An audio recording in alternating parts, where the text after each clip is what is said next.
నిజామాబాద్ జిల్లాలో ఐసిస్ ఉగ్ర మూలాలు బోధనకు చెందిన హజీయమన్ అనే ఆ వ్యక్తిని అరెస్ట్ చేశారు. హజీయమన్ పేరు బయటపెట్టింది రాంచీలో అరెస్ట్ అయిన ఒక ఉగ్రవాది. కొంతకాలంగా అంతర్జాతీయ ఫోన్ కాల్స్ మాట్లాడుతున్నాడు ఈ హజీయమన్.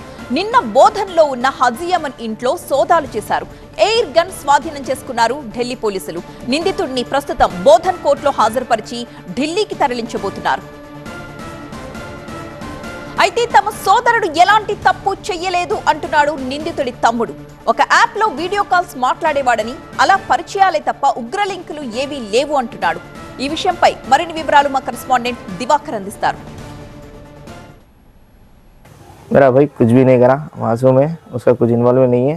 उन्हें जो भी उन्हें बोल रहे कि दानिश है झारखंड का है, उससे एक ओमेगा बोल के वेबसाइट है, स्ट्रेंज वीडियो कॉल ऐप, जिस पर उन्हें नॉर्मली उससे कॉन्टैक्ट हुआ.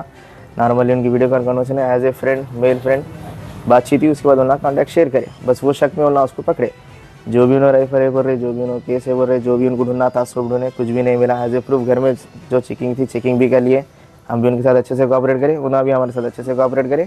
और शकी निगाह में उन्होंने ले लिया. मगर जो भी बोल रही कि उससे लिंक है, उसके साथ लिंक है, ये बनाने की बात हुई, टेररिस्ट की बात हुई, ये बोल रही कुछ भी नहीं है, सब झूठे. बस शकी निगाह में है वो भी.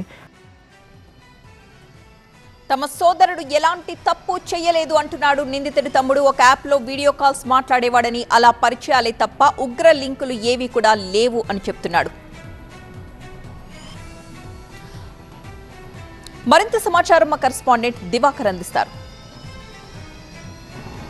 నిజామాబాద్ జిల్లాలో మరోసారి ఉగ్ర లింకులు కలకలం రేపాయి. బోధన్ పట్టణానికి చెందినటువంటి మహమ్మద్ యమాన్ అనే యువకుడిని ఢిల్లీ స్పెషల్ సెల్ పోలీసులు అదుపులోకి తీసుకోవడం ఇప్పుడు కలకలం రేపుతుంది. ఈయన గత కొంతకాలంగా ఆన్లైన్లో నిషేధిత ఉగ్ర సంస్థలతో సంబంధాలు పెట్టుకున్నట్లు పోలీసులు గుర్తించడం జరిగింది. నిన్న మెజిస్ట్రేట్ ముందట హాజరుపరిచిన తర్వాత ఢిల్లీ పోలీసులు వెంట తీసుకొని వెళ్ళడం జరిగింది. బోధన్ పట్టణానికి చెందినటువంటి ఈ యువకుడు 3వ సంవత్సరము బి ఫార్మసీ చదువుతున్నట్లు కూడా తెలుస్తుంది. అయితే ఇతని వద్ద ఢిల్లీ పోలీసులు ఒక ఎయిర్ గన్ను కూడా ఇంట్లో స్వాధీనం చేసుకోవడం జరిగింది.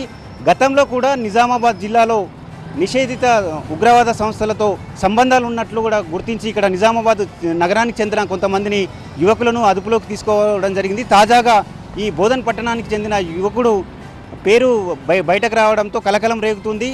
అయితే జార్ఖండ్లోని రాంచీలో ఒక ఉగ్రవాది డానిష్ ఇచ్చిన సమాచారం మేరకు పోలీసులు బోధన్లో నిన్న డే మొత్తం కూడా తనిఖీలు నిర్వహించారు, సోదాలు నిర్వహించారు.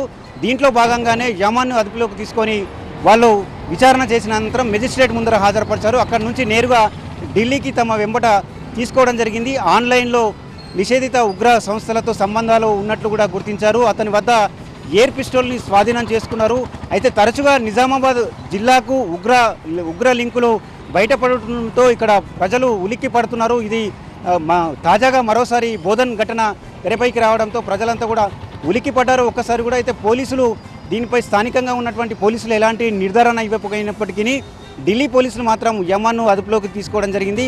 ఈ బోధన్ పట్టణంలో ఉన్నటువంటి ఈ యువకుడికి సంబంధించినటువంటి బంధువుల ఇళ్లలో కూడా సోదాలు జరిగే అవకాశం ఉంది. మొత్తం మీద ఈ ఘటనతో ఒక్కసారిగా జిల్లా ప్రజలు ఉలిక్కిపడ్డారు. కెమెరా పర్సన్ అరవింద్తో దివాకర్, టీవీ9 నిజామాబాద్.